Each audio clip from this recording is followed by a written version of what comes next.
Hello students. O level के IoT module के practical class का ये चौथा क्लास है और इस क्लास में हम आर्डिनो आईडी के बारे में जानेंगे। प्रैक्टिकल क्लास की इस सीरीज़ में इस वीडियो से ही हमारा मेन प्रैक्टिकल स्टार्ट हो रहा है। तो इस वीडियो के आगे के जितने भी वीडियोस आपको इस चैनल पे मिलेंगे उन सभी में हम किसी न किसी प्रोजेक्ट को बनाना सीखेंगे। तो आर्डिनो आईडी के बारे में चलिए अच्छे से जानते हैं।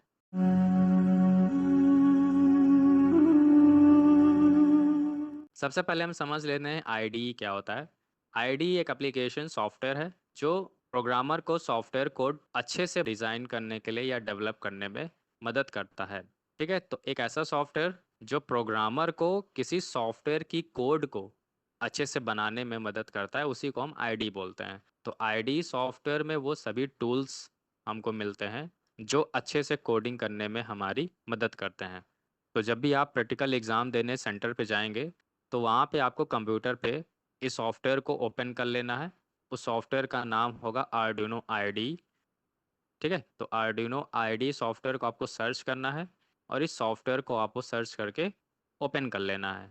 तो जब भी आप अपने सॉफ्टवेयर को सर्च करके ओपन करेंगे तो सॉफ्टवेयर को जब आप ओपन करेंगे तो आपको कुछ इस तरह से इंटरफेस दिखाई देगा।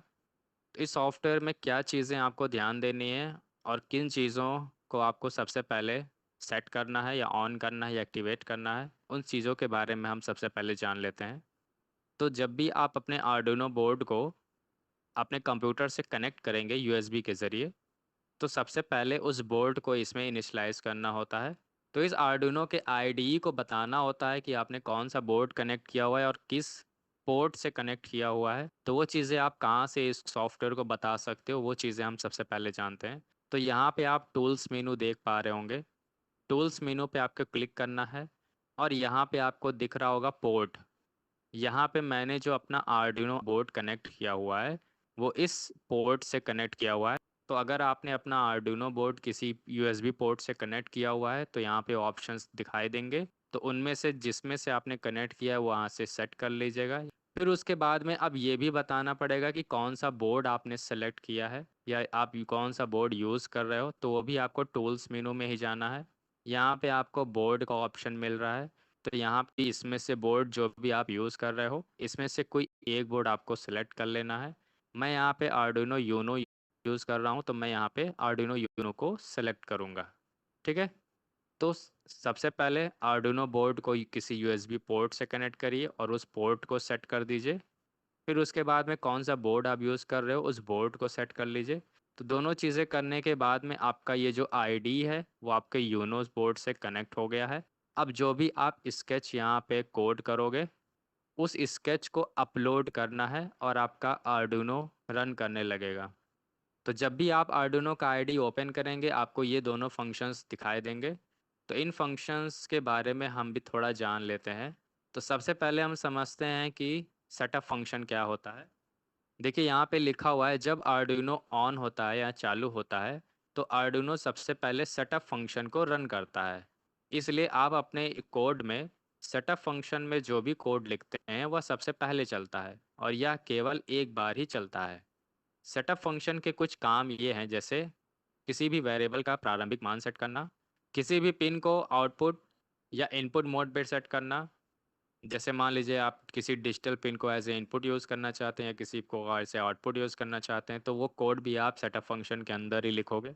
या फिर सेंसर से रीडिंग लेने के लिए उसको सेटअप करना या स्टार्ट करना। इन सभी काम से रिलेटेड जो भी आपको कोड लिखना होता है वो आप सेटअप फंक्शन के अंदर लिखोगे।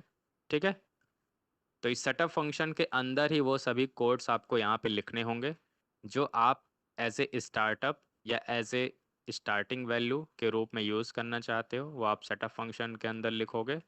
और फिर उसके बाद लूप फंक्शन को भी हम समझ लेते हैं।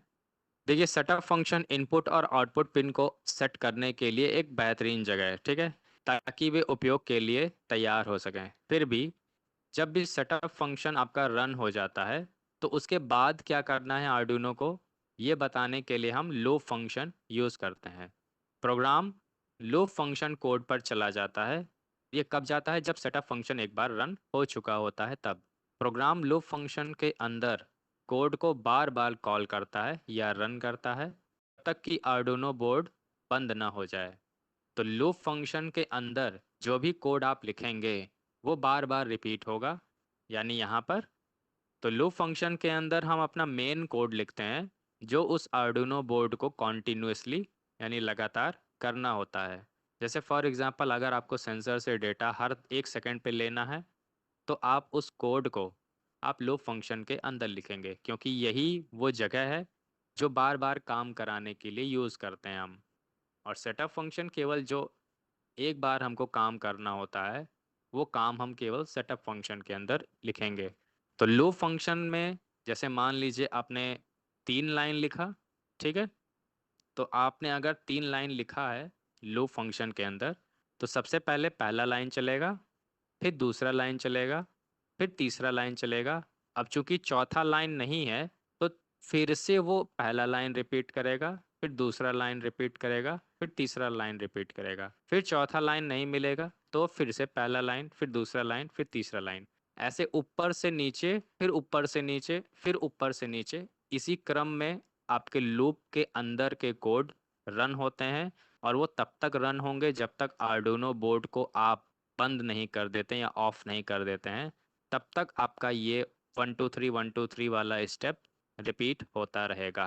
तो लूप फंक्शन जैसे कि नाम ही उसका लूप है, यानी कॉन्टिन्यूअसली काम करना, तो ऐसे कोड्स को आप लूप फंक्शन के अंदर लिखोगे। देखिए आने वाले वीडियोस में हम इनको अच्छे से यूज़ करना भी सीखेंगे। तो इस वीडियो के बाद से जितने भी वीडियोस अपलोड होने वाले हैं इस चैनल पे, उन सभी में हम किसी न किसी प्रोजेक्ट को बनाना सीखेंगे।